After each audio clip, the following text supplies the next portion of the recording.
সর্বস্তরের ছাত্র বন্ধুগণ, আমরা পরিবর্তন চাই। সমস্ত ছাত্ররা পরিবর্তন চায়, এই জাতি পরিবর্তন চায়, বৈষম্য দূর করতে চায়, চাঁদাবাজি মুক্ত এক দেশ তার উপহার দিতে চায়।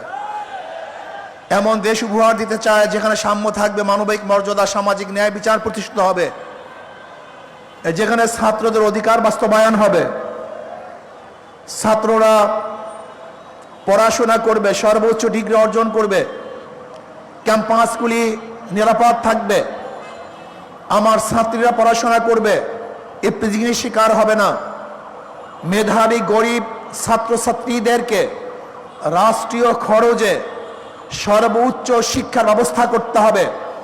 হলগুলিকে সুন্দর পরিবেশ সৃষ্টি করতে হবে যেন সমস্ত ছাত্রছাত্রী পড়াশোনা করতে পারে, সেই ব্যবস্থা করতে হবে। আমরা চাই এই বাংলাদেশ সাম্য, মানবিক মর্যাদা, সামাজিক ন্যায় বিচার প্রতিষ্ঠিত হোক। বিগত 53 বছরে যারা শাসক ছিল তারা আমাদেরকে আশ্বস্ত করেছে, বাস্তবায়ন করতে পারে নাই। আমাদের ওয়াদা দিয়েছে, পালন করতে পারে নাই। ওয়াদা দিয়ে বারবার ধোঁকা দিয়েছে। আপনারা দেখবেন ইস্তেহারের মধ্যে যেই দলগুলি ক্ষমতায় গিয়েছিল তারা ক্ষমতায় যাওয়ার আগে, নির্বাচনের আগে যতগুলি ইস্তেহার দিয়েছে সেই ইস্তেহারগুলির সমস্ত দফাগুলি তারা বাস্তবায়ন করতে পারে নাই। আগামী তো যারা ক্ষমতা যাওয়ার চিন্তা ভাবনা করতেছে, ওই বিগত পচা গান্দা যা বাংলাদেশের ছাত্র প্রত্যাখ্যান করেছে, সেই পচা গান্দা বাস্তবতা দিয়ে তারা ক্ষমতায় যেতে চায়। কিন্তু বাংলাদেশের ছাত্র জনতা তাদের শক্তি দিয়ে তাদের সেই সমস্ত পচা আদর্শকে রুখে দেবে ইনশাআল্লাহ। আপনারা জানেন ইসলামী ছাত্র আন্দোলন কি চায়? নীতি আদর্শের ভিত্তিতে সমাজকে গঠন করতে চায়, শাহবাদের অনুসরণে তারা জীবন করতে চায়। তারা কি চায়? তারা কোরআন ও সুন্নাহর ভিত্তিতে দেশ কায়েম করতে চায়। কোরআন ও সুন্নাহর নাম শুনলেই অনেকের গাঁর মধ্যে জ্বালা ধরে। আমি দেখেছি বিগত আওয়ামী লীগ ফ্যাসিস্ট আমলের যে বক্তব্য, বর্তমানে অনেক নেতাদের মুখে একই বক্তব্য শুনি। বিগত ফ্যাসিস্ট আমলে আমরা দেখেছি জয় বলেছেন কোনো অবস্থাতেই যেন মৌলবাদীর উত্থান না হয়। আজকে আমরা তারেক সাহেবের মুখে একই বক্তব্য শুনি। জয়ের বক্তব্য এবং তারেক সাহেবের বক্তব্যের মধ্যে আমি কোনো পার্থক্য দেখছি না। আপনারা দেখছেন কিনা আমি জানি না। আপনারা দেখেছেন দক্ষিণপন্থীদের উত্থান হচ্ছে, আজকে মৌলবাদীর উত্থান হচ্ছে। বর্তমান গতকালকে দেখলাম আমাদের মির্জা ফখরুল ইসলাম আলমগীর সাহেব মন্দিরে গিয়ে বক্তৃতা করেছেন, হিন্দুদের এক মাজলিসে গিয়ে বক্তৃতা করেছেন।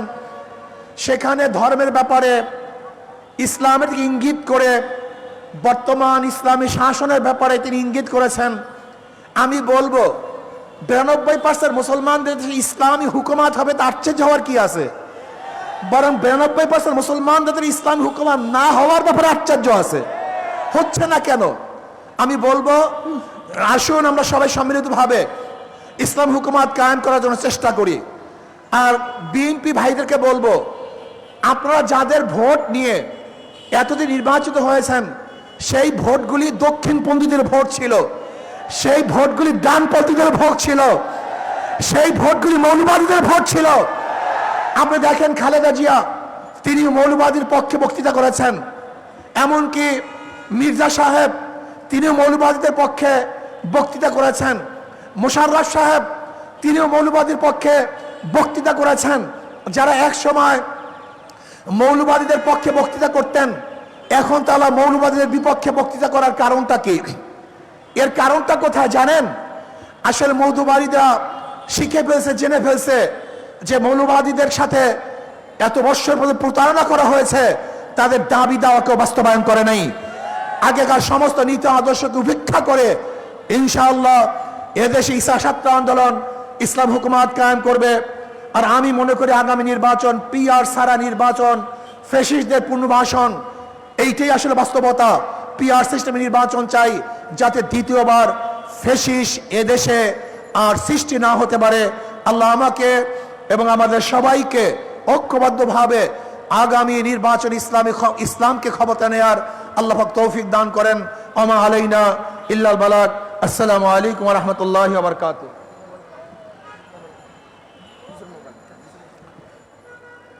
34তম প্রতিষ্ঠা বার্ষিকী উপলক্ষে প্রয়োজনীয় রাষ্ট্র সংস্কার, সংখ্যানুপাতিক তথা পিআর পদ্ধতিতে জাতীয় সংসদ নির্বাচন এবং ইনসাফ ভিত্তিক কল্যাণ রাষ্ট্র প্রতিষ্ঠার দাবিতে ইসলামী ছাত্র আন্দোলন বাংলাদেশ আয়োজিত ছাত্র সমাবেশে এ পর্যায়ে বক্তব্য নিয়ে আসছেন ইসলামী আন্দোলন বাংলাদেশের মুহতারাম আমির বঙ্গ অভিভাবক মুফতি সৈয়দ মোহাম্মদ রেজাউল করিম পীর সাহেব চরমনাই।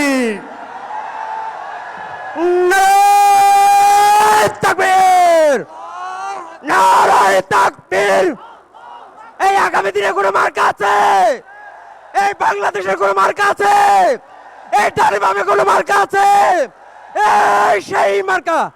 এই সামনে বলো, এই সামনে বলো, এই পিছনে বলে, এই বাংলাদেশের। নারায়ে তাকবীর। আসসালামু আলাইকুম ওয়া রাহমাতুল্লাহি ওয়া বারাকাতুহু। আলহামদুলিল্লাহি ওয়া কাফা ওয়া সালামুন আলা ইবাদিহিল্লাযীনা ইসতাফা, আম্মা বা'দ। فأعوذ بالله من الشيطان الرجيم. بسم الله الرحمن الرحيم. ولا تهنوا ولا تحزنوا وأنتم الأعلون إن كنتم مؤمنين. صدق الله العلي العظيم. اللهم صل على سيدنا ونبينا شفيعنا وحبيبنا ومولانا محمد صلى الله عليه وعلى آله وأصحابه وبارك وسلم. ইসলামী আন্দোলন বাংলাদেশের সহযোগী সংগঠন ইসলামী ছাত্র আন্দোলন 34তম প্রতিষ্ঠা বার্ষিকীতে আজকের অনুষ্ঠানের সভাপতি, মঞ্চে ইসলামী আন্দোলন বাংলাদেশের কেন্দ্রীয় নেতৃবৃন্দ, সামনে বিশেষ করে যারা উপস্থিত হয়েছ, ইসলাম দেশ মানবতার কল্যাণে যে অতন্ত্র প্রহরী হিসাবে দায়িত্ব পালন করবে আমার প্রিয় ছাত্ররা। কথা বেশি লম্বা সংক্ষেপ না। একজন আদবওয়ালা লোককে জিজ্ঞাসা করা হয়েছিল, এত ভালো আদবওয়ালা, এত নম্র তবিয়তের মানুষ আপনি কিভাবে হলেন? শিক্ষাটা কোথা থেকে পেয়েছেন? তখন সে বলেছিল, বেয়াদবের থেকে আমি শিক্ষা গ্রহণ করেছি। ইসলামী ছাত্র আন্দোলন সাহাবাদের অনুসরণ। আমি তোমাদেরকে বলবো, অন্য অন্য রাজনৈতিক দলের ছাত্র সংগঠন রয়েছে, তাদের আচরণগুলো আমাদের সামনে দিনের মতো পরিষ্কার।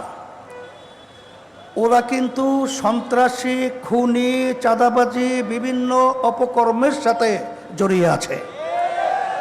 আর এর থেকে তোমরা শিক্ষা গ্রহণ করে তোমরা ভালো একটা আদর্শ, ইসলাম যে কি চায়, এটা তোমরা বাংলার জমিনের ভিতরে বাস্তবায়ন করে দেখাতে হবে।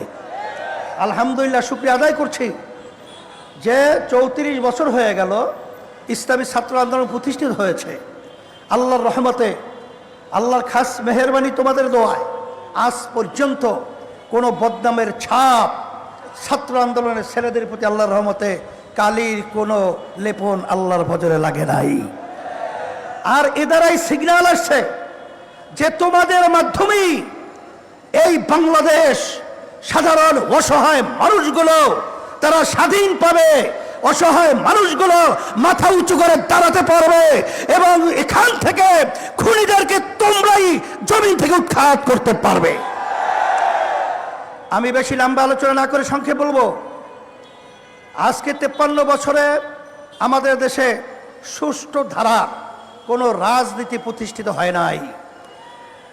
আপনারা জানেন, গত বছর জুলাই আগস্ট ছাত্ররা যখন বৈষম্য বিরোধী সংগ্রামে যখন নেমেছিল, তখন তারা জীবন দিয়েছিল, পঙ্গু হয়েছিল, চক্ষু হারিয়েছিল, হাজার হাজার মায়ের কোল সন্তান হারা হয়েছিল।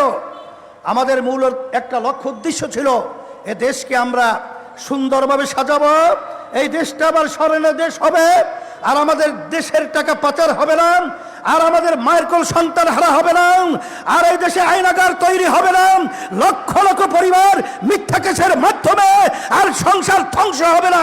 এরকম একটা দেশ আমরা চেয়েছিলাম, কিন্তু দুঃখের মধ্যে বলতে হয় আজকে স্বার্থন্বেষী মহল, ক্ষমতালিপ্ত যারা রয়েছে, আবার আমাদের দেশকে শান্তি করার জন্য বিভিন্ন হীন স্বার্থ নিয়ে নীল নকশা অনুযায়ী কাজ করছে। এর পরিবর্তন আমাদেরকে করতে হবে। তারা পিয়ার বোঝে না, খায় না, মাথায় দেয়। আমি পরিষ্কার বলছি, 91টা দেশের মধ্যে পিয়ার রয়েছে। আপনার বলে ভঙ্গুর একটা সংসদ তৈরি হবে, বিভিন্ন খোরা যুক্তি। তাহলে যে দেশের ভিতরে পিয়ার পদ্ধতিতে নির্বাচন চলছে, কোন দেশে কি এই যুক্তির মাধ্যমে পিয়ার তারা কি বাদ দিয়েছে? কি বাদ দিল?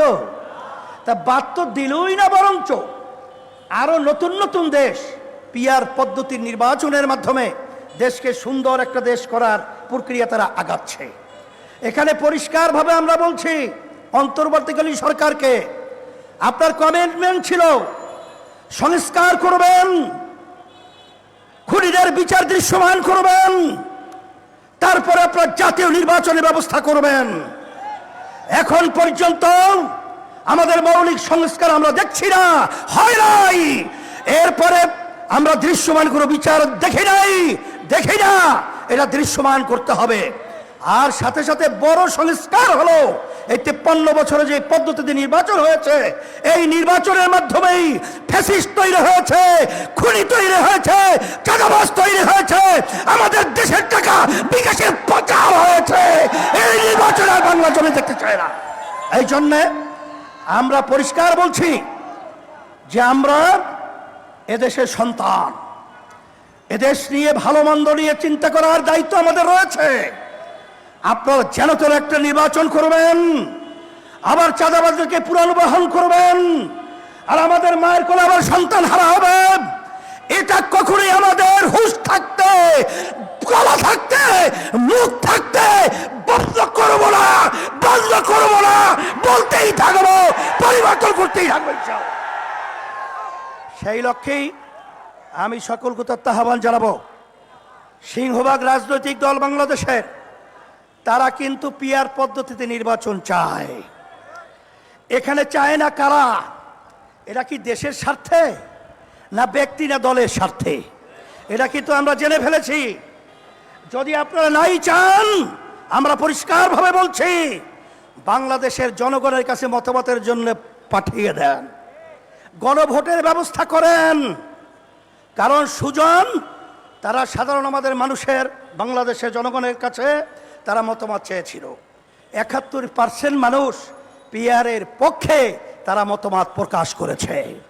অন্তর্বর্তীকালীন সরকার কি বলবো, আমরা আর সেই কালো টাকার দৌরত্ব, আর এই পেশি শক্তি গুন্ডাদের তাণ্ডব, আর দিনের পর রাতে বাক্সে ঢুকিয়ে আমাদের দেশকে আবার সন্তান হারা করবে, আমাদের সন্তানরাও পঙ্গু হবে, আমাদের দেশের টাকা বিদেশে পাচার হবে, আর সর্বত্র চাঁদাবাজি চলবে।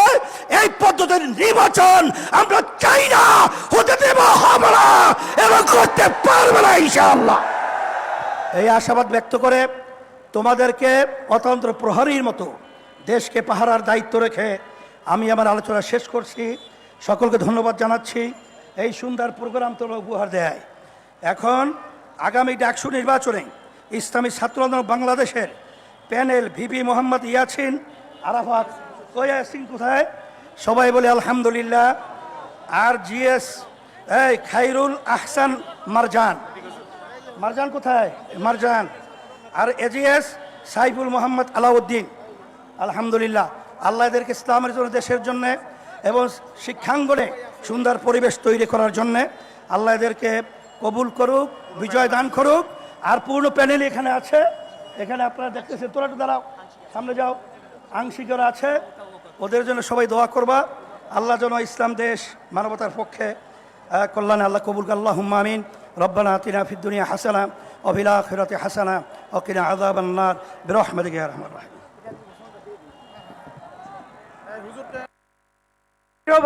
ভাইরা আমার, কেউ উঠবো না।